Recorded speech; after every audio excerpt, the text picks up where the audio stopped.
What are you guys doing? We're trying to play a game on this thing together, but our man fingers are just too manly and too big for the screen. It's too small. We need something bigger. Get a fucking tablet. No, we need bigger. Even bigger. Way bigger. Good. Galaxy Tab? No. It's like 10.1. You're not thinking. No, you know what we should do? We should review the play surface. Yeah. I have no idea. Hey Kickstarters, my name's Chris. And I'm Len. We're both engineers at Templeman Automation, and we're very excited about touch tables. We think touch tables are cool, useful devices that should be in everyone's home.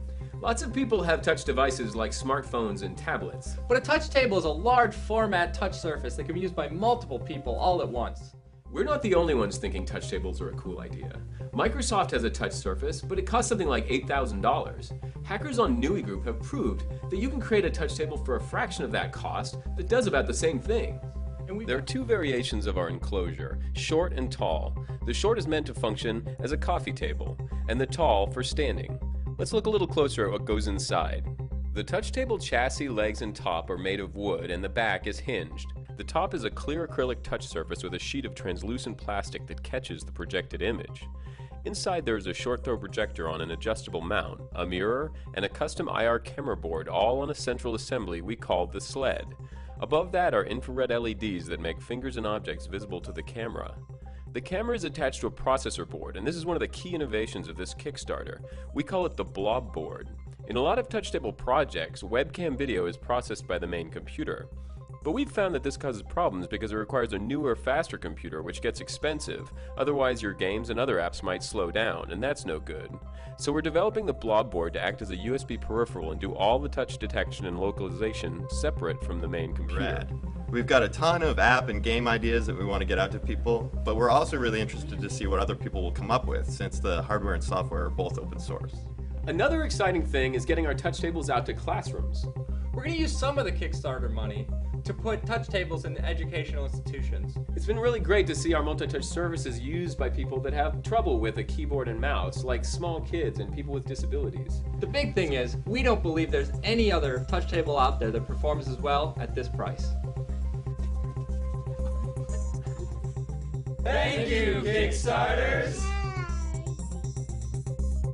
Welcome to Kickstart, the show where we review Kickstarter projects and predict if they will succeed or fail. I'm Conrad. I'm Curiel. I'm Grant. Our cameraman, Peter.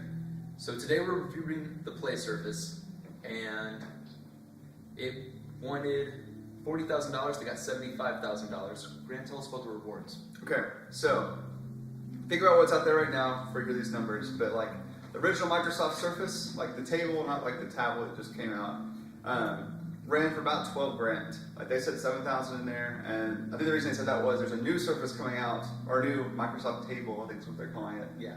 Comes out in January for about 7,600. So pretty pricey. So, but looking at this, is all the Kickstarter prices. But for $1,555, you would get a like fully functioning computer table. Get a build it yourself like IKEA, like kind of showing the video. But you got one that's working for your living room. Pretty cool. I mean, that's way cheaper. Then you got like the gaming machine. It was like say $2,300. So, I mean, that's way cheaper. It's like roughly a fourth, you know, of the cost. Yeah. Well, Kira, you said earlier that you didn't think this was actually going to be a gaming machine. No, I just think in order to make it a game machine, it'd be really expensive. You need the thing itself for $2,300, and you need a really nice computer. I want the option. I want like, I know this is made to be in your living room and like do board games and do all kinds of like watching YouTube and stuff. I think it's a really cool idea. You know what I mean? Like a coffee table. It's a cool idea, but if you think about it, the Microsoft thing, the Microsoft Surface, which is way sexier than this thing, is $7,500. Yeah. Yeah, $7,500. This is $2,300. Plus, if you really want a decent gaming rig, that's another $2,000. Mm-hmm. It's $4,300 versus $7,500. There's still a big price difference, but that's without even testing it out. I mean, in my experience, my biggest experience was with AMD chips. They were always very well reviewed. They were always wonderful. But anytime I made an AMD system, it just never ran as good as the Intel systems I made, and it just never did. It was always budget, and it just was not what I wanted. And what kind of hardcore gaming are you gonna do without a mouse and a keyboard? You know what I mean? Like this is supposed to be like That's more of a fun event, like fun thing for your living room. I disagree. I think a game like StarCraft perfect for a tablet or something. Yeah, I think Avatar. something like that with but you have to have a mouse. I think it'd be cool to circle your troops and like direct them. Like that would be a cool functionality. I want my keyboard mouse, but sometimes that'd be cool. I think though, with the Windows 8 is coming out, it's all like everybody's like, oh, it's for a tablet, that's why no one's gonna like this or whatever that nonsense is.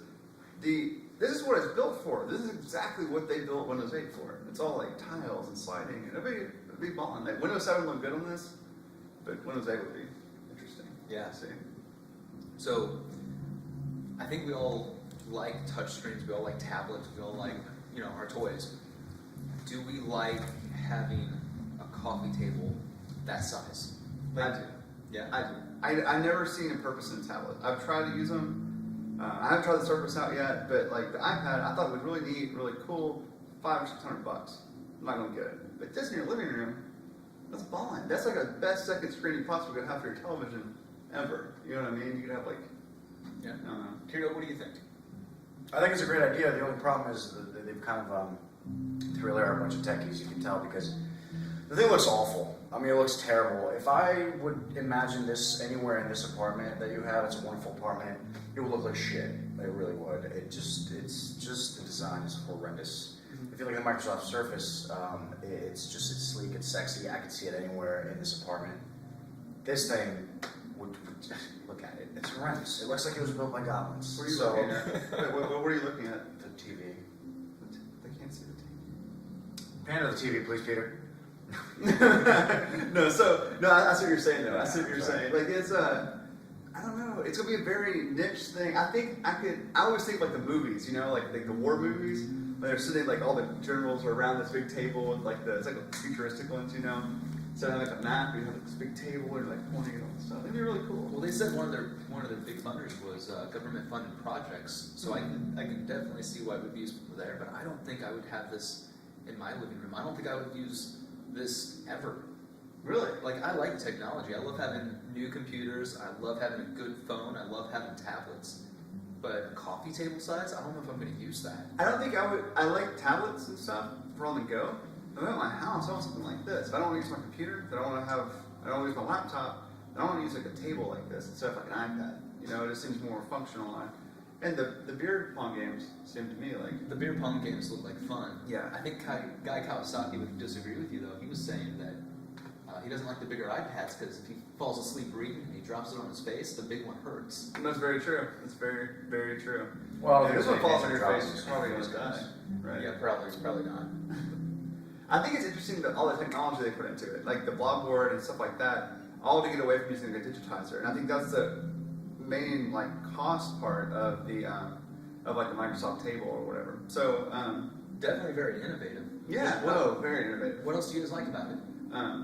The size. It's a very interesting. I think it'd be a very interesting piece to your house. There's a lot you could do with it and stuff. The two sizes. They have the standing one and also the coffee table size. I don't see the point of the standing one. Unless you're in a work environment, and that point I can see about like kind of getting around it, talking about ideas they had, pulling stuff up.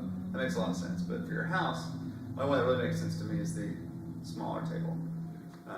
But Carrie? I mean, I agree with Grant, actually. I love the idea of a touch surface. I'd love to be able to drink my coffee and surf the web at the same time.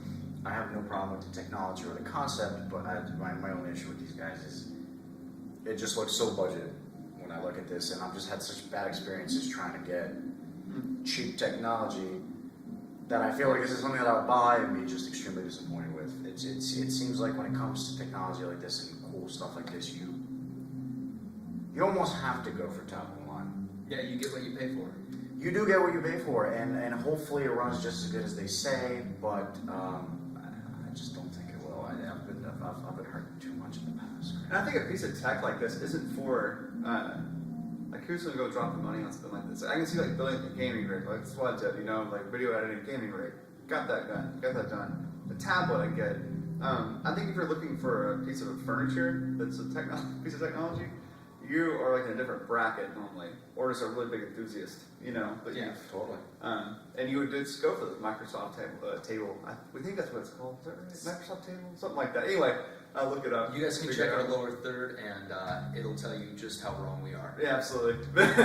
I think that if you have that much money to look for something like this in your house, you're going to go to the higher end every time. But at the same time, I think it's great that someone's doing this to compete with Microsoft. Exactly. And right now, no one's competing with them. That's exactly what I like about it.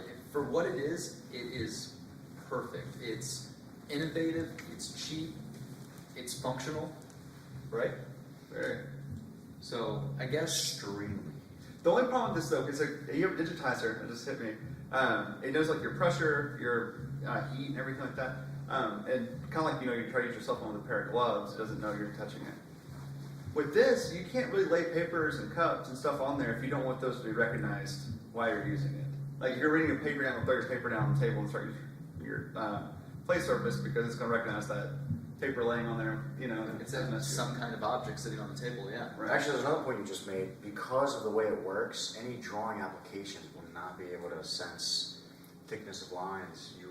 This will not work for any drawing applications because There's no it's pressure, still- yeah. There's no pressure, so you get the same line every time. So definitely not for artists. Definitely. So you guys want to take a quick vote? Do you guys think it's going to be commercially successful? I think, man, I really want to say yeah. I don't know. I think that it's a very niche market, and it finally gets it to a price point where people actually can get it that want to get something like this. And the people who are going to get something like this at this stage in the game, as far as like where technology's at and stuff, are really this like niche, like hacker maker crowd kind of people. Kind of like the Oculus Rift. That you're going to jump into it and start using it, and tinker with it, and mess with it. So they think we'll sell a lot of these. It's finally a low enough price point. Boom. I honestly, if it worked really, really well, I totally see this working. What I think will actually happen in actuality is these guys will make this thing, and I mean, it's not going to be hard for Apple, Samsung, Google to come out with these things. They will come out with these things. They'll come out with these things very quick. And I these guys are think, gonna get I think rolled out Samsung's with making the new seconds. Microsoft one. Has a Samsung logos all over. I mean, there you go. It's a great idea. It's wonderful. These guys are creative. Nothing against them, but these giant companies are going to create things that are just going to blow them out of the water. You can instantly tell when you see a polished product. And what we're looking at is a really cool, neat product, very well priced, not really polished. And I just totally see them getting outcompeted in a very short period of time. If you saw it in the store though, would you buy it? You think? You saw it like in a Best Buy? The way it looks right now, no. No. See, I actually agree with both of you. I don't think this is a final draft. I do think this is perfect for the hacker maker crowd. These guys are going to buy it up. They're going to make their own games. They're going to improve on it. It's open. It's Open source. yeah. So I'm going to actually go thumbs up on this one. Boom. What'd you vote? Down. 2-1. Well, we know who's right on this couch this week. We do, guys, and I'm sorry. It must suck. Well, so that's the show, guys. Thanks for watching this episode. If you liked it, didn't like it, have a suggestion for us, leave a comment below. Let us know what you want us to review next week. Yeah. Follow us at VividLight TV at Twitter, and check out the website vividlighttv.com. Should be up soon. Boom. One more time. I'm Conrad, I'm Grant. And I'm Curiel. and that's Peter. Thanks for watching.